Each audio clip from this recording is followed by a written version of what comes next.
Lendas urbanas. Essas histórias alimentam nossa curiosidade pelo desconhecido e desafiam nossa racionalidade. Dos fantasmas de prédios abandonados até os encontros sobrenaturais em becos escuros. As lendas urbanas sempre alimentaram um mistério por toda a história da humanidade. E nesse vídeo, veremos algumas delas.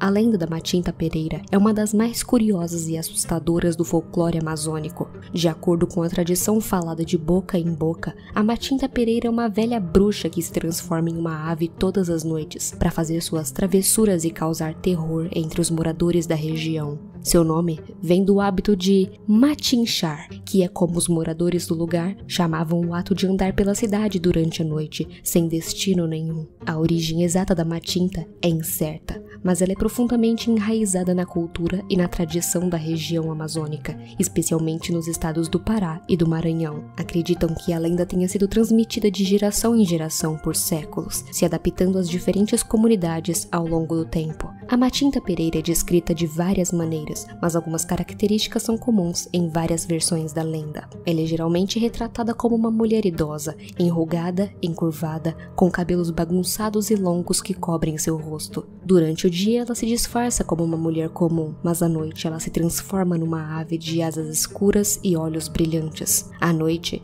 a Matinta Pereira sai em busca das suas vítimas, voando silenciosamente pelos céus da floresta amazônica. Ela é conhecida por imitar sons humanos, como batidas em portas e janelas ou gemidos de dor, para atrair as pessoas para fora das suas casas. Em alguns relatos dizem que ela também é capaz de imitar a voz de entes queridos, tornando suas artimanhas ainda mais enganosas. Também se acredita que ela tenha o poder de lançar maldições entre aqueles que cruzam seu caminho. Ela está fortemente ligada à má sorte, doenças e mortes iminentes. Além disso, alguns contos sugerem que ela é capaz de prever o futuro e até mesmo controlar o destino das pessoas. Para se proteger contra a Matinta Pereira, as pessoas usam vários métodos, como por exemplo, o uso de amuletos, rezas e rituais de proteção. Evitar sair à noite e manter as portas e janelas bem fechadas são práticas comuns para evitar o encontro com essa criatura assustadora. A lenda da Matinta Pereira continua a intrigar e assombrar as comunidades da região amazônica,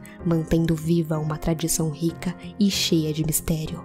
A lenda urbana da pisadeira é uma das mais perturbadoras do folclore brasileiro, especialmente para aqueles que já experimentaram episódios de paralisia do sono. Ela é ligada a um fenômeno real, conhecido como paralisia do sono, onde a pessoa acorda durante a noite sem conseguir se mexer ou falar, muitas vezes acompanhada por uma sensação de pressão no peito, como se algo ou alguém estivesse pisando nele. A pisadeira é descrita como uma velha bruxa, muitas vezes com uma aparência grotesca e assustadora. Ela é retratada como uma figura magra e encurvada, com longos cabelos desgrenhados e olhos penetrantes que brilham na escuridão. Dizem que a pesadeira visita as pessoas durante a noite, especialmente enquanto estão dormindo. Ela entra silenciosamente nos quartos das vítimas e se senta nos seus peitos ou estômagos, pressionando-os com força e causando uma sensação de sufocamento. Algumas versões da lenda sugerem que ela faz isso para roubar o ar dos pulmões das pessoas, enquanto outras a retratam como uma entidade maligna que se alimenta do medo e da angústia das suas vítimas. Aqueles que têm o azar de encontrar a pisadeira podem experimentar uma sensação de terror paralisante, além de nem sequer conseguirem se mexer para gritar por socorro. A pressão nos seus peitos ou estômago pode ser tão forte que eles têm dificuldade para respirar, o que só aumenta o pânico.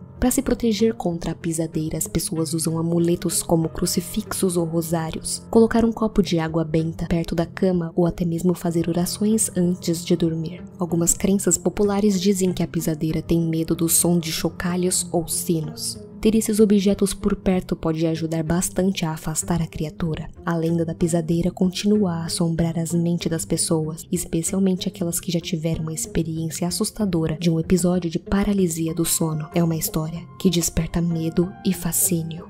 A lenda urbana da Cidade dos Afogados é uma história que circula em algumas regiões costeiras do Brasil, especialmente em regiões do Nordeste. A origem exata da lenda é incerta, mas ela é quase sempre contada em comunidades perto do litoral, onde acontecem eventos catastróficos como inundações ou maremotos. A história pode ter sido inspirada por tragédias reais ou simplesmente pela imaginação fértil das pessoas que vivem nessas regiões. Dizem que a cidade dos Afogados era uma próspera comunidade, com casas e ruas movimentadas, mas, no entanto, um dia um desastre natural aconteceu, como um tsunami ou uma enchente repentina, atingindo a cidade, deixando ela completamente coberta pelas águas do oceano em questão de minutos. Os habitantes da cidade não tiveram sequer tempo de escapar e foram sugados pelas águas, condenados a vagar eternamente nas profundezas do mar. Se acredita que os espíritos dos habitantes da cidade dos Afogados ainda assombram as praias e os mares da região. Dizem que eles aparecem à noite, saindo das águas escuras do oceano, buscando por novas vítimas para se juntarem a eles nas profundezas. Alguns relatos descrevem as vozes dos afogados, chamando os nomes das pessoas que aproximam da costa, tentando atrair suas vítimas. As aparições dos espíritos são ligados a fenômenos inexplicáveis,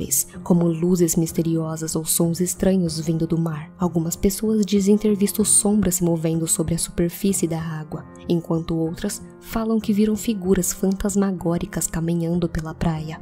Para se proteger contra os espíritos, as pessoas evitam se aproximar da costa durante a noite, evitam nadar em águas profundas ou turbulentas e recitam orações de proteção antes de entrar no mar. Alguns pescadores também acreditam que oferecer oferendas aos espíritos pode acalmar sua ira e evitar encontros indesejados. Essa lenda usa o mistério e o sobrenatural, lembrando o quanto somos frágeis diante as forças da natureza.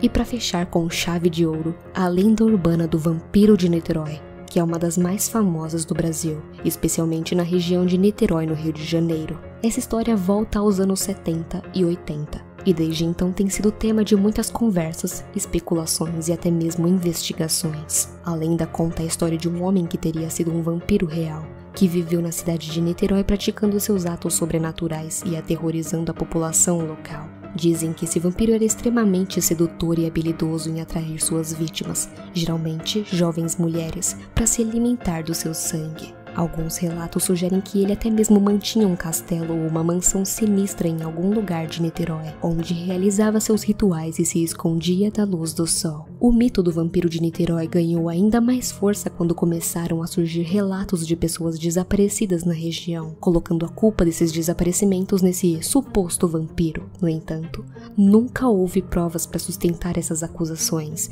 e a história permaneceu principalmente como uma lenda urbana. Alguns sugerem que o mito do vampiro de Niterói foi inspirado por acontecimentos reais, como criminosos ou predadores sexuais, que atuavam na região na época. Já outros dizem que é apenas uma história criada para assustar as pessoas e dar um ar de mistério na cidade. Mas, como muitos sabem, essa não é só uma lenda urbana, mas sim um caso tenebroso que se tornou real durante o final da década de 1990. Nesse ano, a cidade de Niterói, no estado do Rio de Janeiro, foi abalada por uma série de assassinatos. O homem apontado como principal suspeito e autor desses crimes foi Marcelo Costa de Andrade, mais conhecido como o verdadeiro vampiro de Niterói, tornando uma horrível lenda uma dolorosa realidade.